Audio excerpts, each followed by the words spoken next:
Okay, my name is Adam Stallman, and I had an art project dealing with the classical world, specifically Rome and Greece, and the architecture of those two cultures. I would first like to talk about Greece. A lot of what Greece did was they influenced Rome, and the first really significant Greek culture started off with the Minoans, and they were from like the 27th to the 15th century BC, and they were based in Crete. The Minoan kings liked to build big palaces to show off their wealth and power.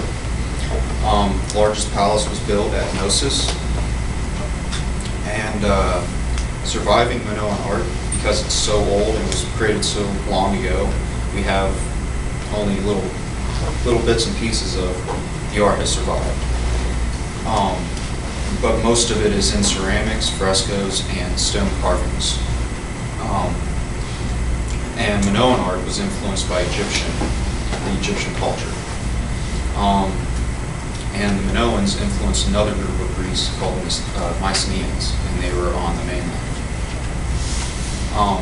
The first piece of art here was, like I said, the Minoan palaces. This one is at Knossos. It is still largely intact, as you can see, and employed a lot of columns. These were one of the first cultures to employ columns. And many frescoes and ceramics were recovered at the palace in the 20th century. This is probably one of the most famous frescoes at Knossos, is the bull leaping fresco. And due to the quick drying plaster, artists had to use fluid brush strokes and graceful curving lines to create this work of art, and that's why it has that certain style to it. And a lot of Minoan art, especially the frescoes, has that like flowing type of style to it. And they used iron ore and indigo along with saffron as pigments for their frescoes. Like I said, the Minoans influenced the Mycenaeans. It was another group of people in mainland Greece. They came after the Minoans around 1600 to 1100 BC. They took their language from the Minoans and some of their own gods too. A lot of their artwork depicted warriors and battle scenes. They were very warlike people. They were best known for their large cities with beautiful limestone walls. That is what the Lion Gate is. It's at the main city of Mycenae. The Lion Gate is the most well-known of these. It is the gate to the citadel of the main city, and it is a massive post and lintel design, 10 feet by 10 feet. If you can see in the picture, there's a person off to the left of the main doorway. That just shows how big it is. And the artwork that is well known for this is the two lionesses that are carved into the walls. The heads of the lions have been chipped away by time, but nonetheless it's still very impressive. And the kings of Mycenae were very powerful, and they were able to build structures like this to show off that power. Okay, after the Mycenaean fall, classical Greece came along. Most of the great works of art came from this time period that we have from Greece.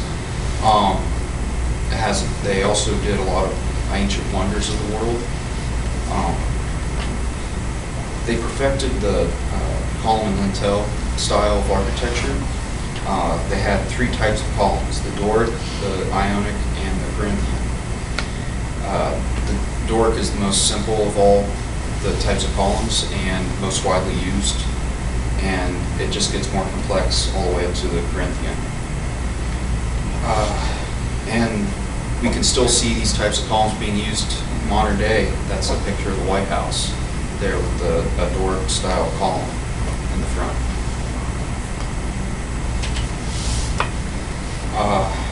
most famous, I would have to say, of all the Greek architectural works was the Parthenon. It was built in Athens, 432 BC.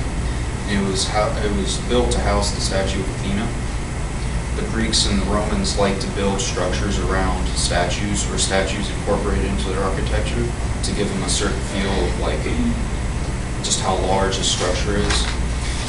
It used the Doric style column with a little bit of ionic elements in it, and marble was used for the columns. And marble is a harder stone, so it took great craftsmanship to shape these stones. There's a few of the Greek wonders that, all the Greek wonders of the world are destroyed, but we have descriptions from them from like literary sources, and one of these was the statue and temple of Zeus, and that's on the left. It's at Olympia, and it was built in 435 BC and destroyed in 450 AD by fire. So unfortunately, we can't see this in real life. And the second one is the Colossus of Rhodes. It was built in 292 BC and was destroyed in an earthquake in 226 BC.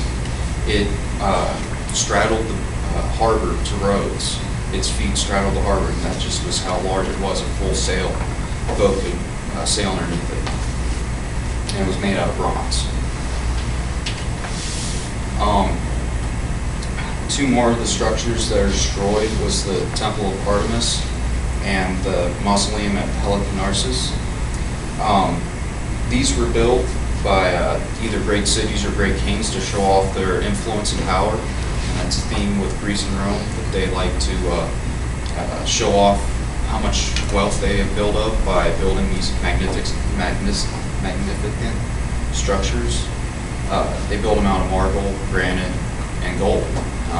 Some of the structures were completely encased in gold, just to show how wealthy they were. Unfortunately, both of these structures are also gone. Both of them are in Turkey, or were in Turkey.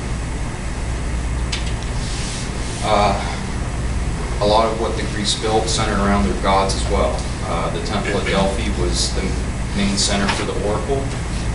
The oracle told the Greeks like the future or predicted certain events, and it had a lot of offerings of gold and other works of art were offered to the priestess at the temple for good fortune.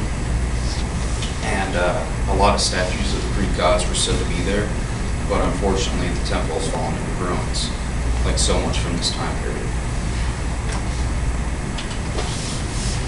And the Greeks also built a lot of public buildings.